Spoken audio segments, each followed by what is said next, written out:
आज हम मैथ की वर्कशीट नंबर 16 करेंगे 9th क्लास की। तो देखिए क्या कहता है, अध्याय का नाम लिख देंगे आप, कक्षा अध्यापक का नाम लिख देंगे अपने। उसके बाद कहता है दो चर वाले रैखिक समीकरण। दो चर वाले रैखिक समीकरण के बारे में बात कर रहा है। स्क्रीन पर आपको सब कुछ लिखा हुआ दिखाई देगा। हम जो क्वेश्चन आंसर जो है उसी से समझेंगे इसमें क्या होता है, कैसे होता है। ठीक है, तो जो लिखा पड़ा है वो हम एक बार पढ़ लेते हैं, रीड कर लेते हैं। आपको भी देख लीजिए, स्क्रीन पर आपको सब कुछ दिखाई देगा। ठीक, कहता है बच्चों आप जानते हैं कि एक चर वाले रैखिक समीकरण का एक अद्वितीय हल होता है। अगर एक चर वाला रैखिक समीकरण है, एक चर वाला यानी कि उसमें x है या y है, कोई एक चर वाला है जो आपने, उसके सिर्फ एक ही अद्वितीय हल होगा। x बराबर कितना निकल जाएगा, माइनस का 1 निकल जाएगा। इसका और कोई हल नहीं हो सकता अगर एक चर वाला रैखिक समीकरण है तो। ठीक है, ये उसने बोला है। अब आगे क्या कहता है जी, आओ हम जाने दो चर वाले रैखिक समीकरण के बारे में जानते हैं। दो चर वाला रैखिक समीकरण क्या होता है? दो चर वाला रैखिक समीकरण का मतलब उसमें x और y दो चीजें होंगी, दो चर होंगे, x y हो, a b हो। ठीक है, कुछ भी हो सकते हैं आपके पास वो दो चर। ठीक है, जैसे कि आपका ax प्लस का by प्लस में c इज इक्वल टू 0। ये x और y वाला है, ये दो चर वाला समीकरण है, x और y वाला। ओके, a और b जो है इसमें वास्तविक संख्याएं हैं, a b c तीनों की तीनों वास्तविक संख्याएं हैं, जिसमें a और b जो है वो जीरो नहीं हो सकती हैं। c जीरो हो सकती है, a और b जीरो नहीं हो सकती हैं। ये दो चर वाला तभी कहलाएगा जब इसमें x और y दोनों बरकरार रहेंगे। ठीक है, अब दो चर वाले रैखिक समीकरण के हल के बारे में जानते हैं। आपको स्क्रीन पर साथ के साथ लिखा हुआ दिखाई देता रहेगा ऊपर। आओ हम दो चर वाले रैखिक समीकरण के हल के बारे में जानते हैं। देखिए दो चर वाले जो रैखिक समीकरण होते हैं ना, उसके अद्वितीय हल बहुत सारे हो सकते हैं। ठीक है, ये अद्वितीय उसके हल बहुत सारे हो सकते हैं। दो चर वाले रैखिक समीकरण का अर्थ है x और y के मानों का युग्म। x और y के मानों का जो युग्म होता है वही उसका क्या होगा जी, हल होगा। अब हल है, ये ऐसा नहीं कि कुछ भी हम लिख देंगे तो वो हल हो जाएगा। वो इसको क्या करना चाहिए, सेटिस्फाई करना चाहिए। यानी कि बायां पक्ष और दायां पक्ष क्या आने चाहिए, दोनों बराबर आने चाहिए। जी से दिए गए समीकरण में रखने पर बायां पक्ष और दायां पक्ष क्या हो जाए जी, बराबर हो जाए, यही लिखा हुआ है। अब हम उदाहरण से समझते हैं। उसने लिखा है उदाहरण, देखिए एक समीकरण दिया उसने 2x प्लस का 3y बराबर 12। 2x प्लस का 3y बराबर 12। कहता दो चर वाला एक रैखिक समीकरण x बराबर 3 और y बराबर 2, इसका एक हल है। क्योंकि दिए गए समीकरण में x बराबर 3 और y बराबर 2 रखने पर बायां पक्ष किसके बराबर आ रहा है जी, दाएं पक्ष के बराबर आ रहा है। तो देखिए हम भी थोड़ा सा कर लेते हैं इसको पहले। जैसे समीकरण हमारी क्या दे रखी थी उसने जी, 2x प्लस का 3y बराबर 12। ठीक है, हमें चेक करना है कि x बराबर 3 और y बराबर 2 इसके हल हैं या नहीं है। तो x बराबर 3 और y बराबर 2 रखने पर ठीक है, आप लिख देंगे बायां पक्ष, इधर लिख देंगे आप दायां पक्ष। ठीक, बायां पक्ष है ये 2, x ये कितना रखना है बायां पक्ष में, 3 रख देंगे जी, प्लस 3, y की जगह कितना रख देंगे जी आप, 2 रख देंगे जी। ये तो है बायां पक्ष। ठीक, 2 तिया कितना हो जाएगा 6, और 3 दूनी कितना हो जाएगा 6, 6 6 कितना हो गया भाई 12। और दाएं पक्ष को देखें तो दायां पक्ष कितना है, 12 है। तो हमने पाया दोनों क्या आगे, बराबर आगे। हमने पाया बायां पक्ष जो है वो बराबर है किसके, दाएं पक्ष के। अगर बायां पक्ष बराबर है दाएं पक्ष के तो हम लिख देंगे अतः x बराबर 3, यानी कि हम x 3 और 2, x का मतलब है 3, y का मतलब है 2, 3 और 2 जो है इस समीकरण के क्या है जी, समीकरण 2x प्लस 3y बराबर 12 के क्या है जी, हल है। ठीक, अगर बराबर आगे बाएं पक्ष और दाएं पक्ष तो हल हैं, अगर बराबर नहीं आए तो हल नहीं है। ठीक है, इसी तरह से उसने कुछ और एग्जांपल लिख रखे हैं कि 0 और 4 और 1 और 4 इसके हल हैं या नहीं है। ठीक है, तो आप देख सकते हैं पहले वाले में बराबर आ रहा है बाएं पक्ष और दाएं पक्ष तो हल है 0 और 4, और 1 और 4 जब हमने रखा तो बराबर नहीं आ रहे तो हल नहीं। ठीक, अब हल ज्ञात करने के लिए हम क्या कर सकते हैं, हल ज्ञात करने के लिए हमसे कह देगी जिसके हल ज्ञात कीजिए कोई भी, तो हम x का या y का मान रख के दूसरा मान निकाल सकते हैं। इस तरह से हल ज्ञात कर सकते हैं, x का मान रख के y का मान प्राप्त कर सकते हैं और वह युग्म समीकरण का क्या होगा, हल बन जाएगा। ठीक है, जैसे कि यही एक समीकरण दे रखी है आपको, 2x प्लस 3y बराबर 12। और इसने कहा कि हल ज्ञात करना है, तो उसने क्या कहा, x बराबर कितना रखने पर 2 रखने, 2 रखेंगे, x की जगह 2 हो गया, ठीक है। बाकी सब कुछ ऐसे रखेंगे, 2 दूनी हो गया 4 प्लस का 3y बराबर 12।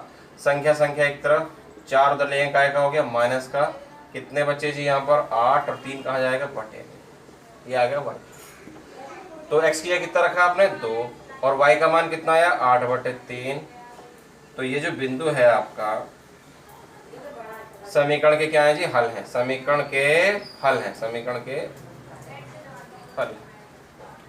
तो इस तरह से हम और भी हल ज्ञात कर सकते हैं। अभी तो 2 रखा, हम 3 रखेंगे, 4 रखेंगे, 5 रखेंगे, जो चाहे हम वो रख सकते हैं। इस तरह से हमारे हल आते रहते हैं, जो भी हम चाहेंगे, ठीक है। जितने हम हल चाहें उतने हल हम यहाँ से निकाल सकते हैं। तो आगे आपको जो है दिया है, उसने कुछ क्वेश्चन दिए हैं, अब हम प्रयास करेंगे, तो देखते हैं आगे प्रयास।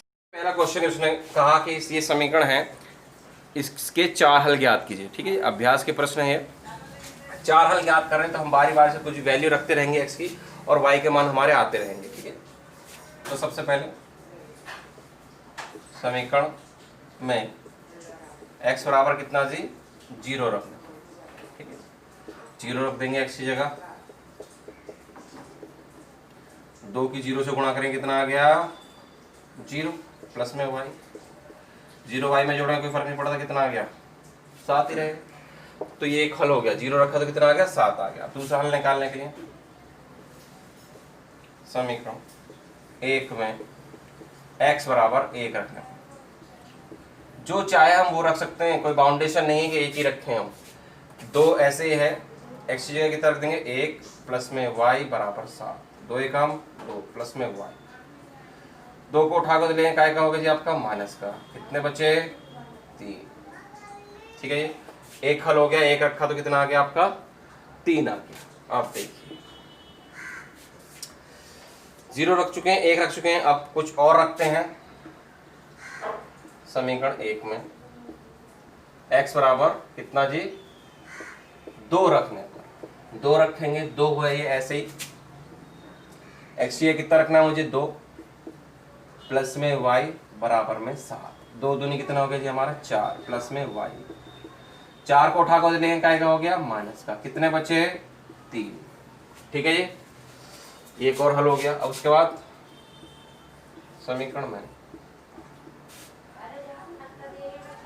x बराबर कितना 3 रखने का, ठीक है, 3 रखते हैं। ये है समीकरण हमारी 2, x रख देंगे 3 प्लस में y बराबर में 7, 2 3 कितना हो गया हमारा 6 प्लस में y, 6 को उठाकर तो लेंगे, काय का हो गया माइनस का, कितने बचे y का मान 1। तो ये इसका चौथा हल हो गया, और हमें 4 हल ही ज्ञात करने थे। तो हम इसको एक बक्से में रख के दिखा सकते हैं, इसके 4 हल।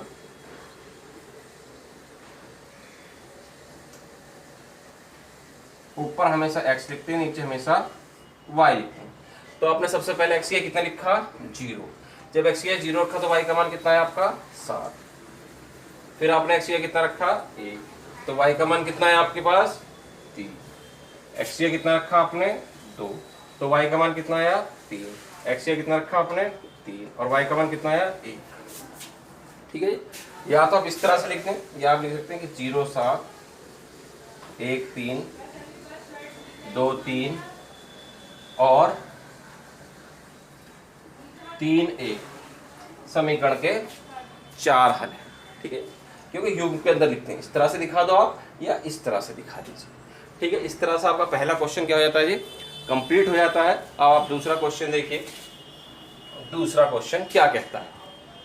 क्वेश्चन कहता है निम्नलिखित हलों में से कौन कौन समीकरण x - 2y बराबर 4 के हल हैं। तो पहला पार्ट है आपका 0 पे 2, ये इसका हल है या नहीं है, हमको चेक करना है। तो क्या करेंगे भाई जी, पहले भाग के लिए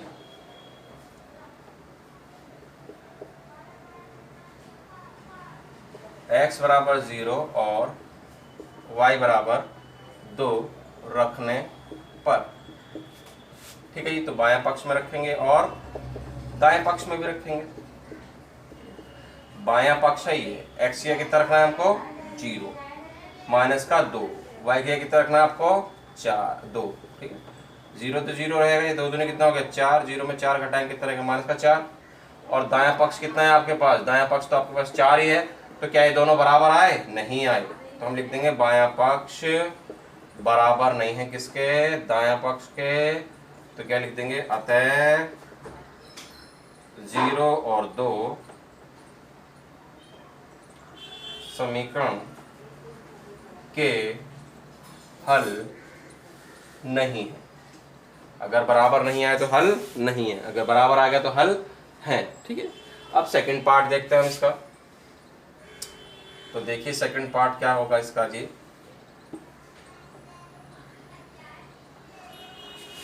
चलिए देखते हैं सेकंड पार्ट फटाफट। सेकंड पार्ट के अंदर उसने बिंदु बोले हैं, क्या है जी बिंदु आपके सेकंड पार्ट में है जी 2 पर 0, 2 पर 0, यानी कि x की जगह 2 रखना है इस बार और y की जगह कितना लिखना है आपको 0। तो बाएं पक्ष में x की जगह कितना लिख देंगे जी आप 2 माइनस 2, तो ऐसी है, y की जगह कितना लिख देंगे 0, यही है बायां पक्ष। 2 तो 2 रहेगा, 2 की 0 में गुणा करें कितना आ गया 0, और 2 में से 0 घटाएं कितना आ गया 2, और दायां पक्ष तो कितना है आपका 4 है। तो हमने पाया कि ये बराबर आए, ये बराबर नहीं है, बराबर नहीं आया तो लिख देंगे अतः 2,0 समीकरण के हल नहीं है। बराबर आते तो हल है वरना नहीं है। चलिए इसी तरह हम तीसरा पार्ट देखते हैं। तीसरा पार्ट देखिए क्या कहता है जी। तीसरा पार्ट क्या कहता है, ठीक है। तीसरा पार्ट कहता है 4,0, ये है तीसरा पार्ट, ठीक है जी। तो x की जगह कितना रख देंगे 4 और y की जगह कितना रख देंगे 0। तो x की जगह रख दिया 4 माइनस 2, y की जगह कितना लिख देंगे 0, 4 का 4 रह गया, 2 0 0, 4 में 0 के तो कितना बचेगा 4, और दायां पक्ष भी कितना है आपका 4, तो दोनों क्या आ गए बराबर आ गए, अतः 4,0 समीकरण के क्या हैं जी हल हैं, ठीक है जी, सॉरी हल हैं, ओके। चलिए अब इसके बाद इसका चौथा पार्ट भी देख लेते हैं। सब कुछ वही रिपीट होता रहेगा, आप उस चीज़ को समझ लें, इसलिए मैं मिटा नहीं रहा हूँ, ठीक है कि जो चीज़ बदलनी है सिर्फ आप अगर प्रैक्टिस करते हैं तो आपको कुछ नहीं करना। चौथा पार्ट आपका कहता है 1 पर 1, यानी कि x बराबर भी 1 और y बराबर भी 1 रखने पर x की जगह 1 रख दिया, माइनस का 2, y की जगह भी 1 रख दिया, तो 1 का 1 रहेगा, 2 एकम 2, 1 में से 2 गया तो कितना बचेंगे माइनस का 1, बड़ी संख्या का निशान आएगा, और दायां पक्ष कितना है 4, तो क्या ये बराबर है, ये बराबर नहीं है। इसका मतलब 1,1 समीकरण के हल नहीं है, ठीक है जी। मेरे पास तो बोर्ड है इसलिए मैंने मिटा के उसको वहीं पे कर दिया, लेकिन आप ये सिर्फ आपको समझाने के लिए था, आप इसको पूरा बार बार लिखना आपको पड़ेगा, ठीक है। तो उम्मीद करते हैं आपको वर्कशीट पूरी समझ में आई होगी। तो मिलते हैं अगली वर्कशीट में।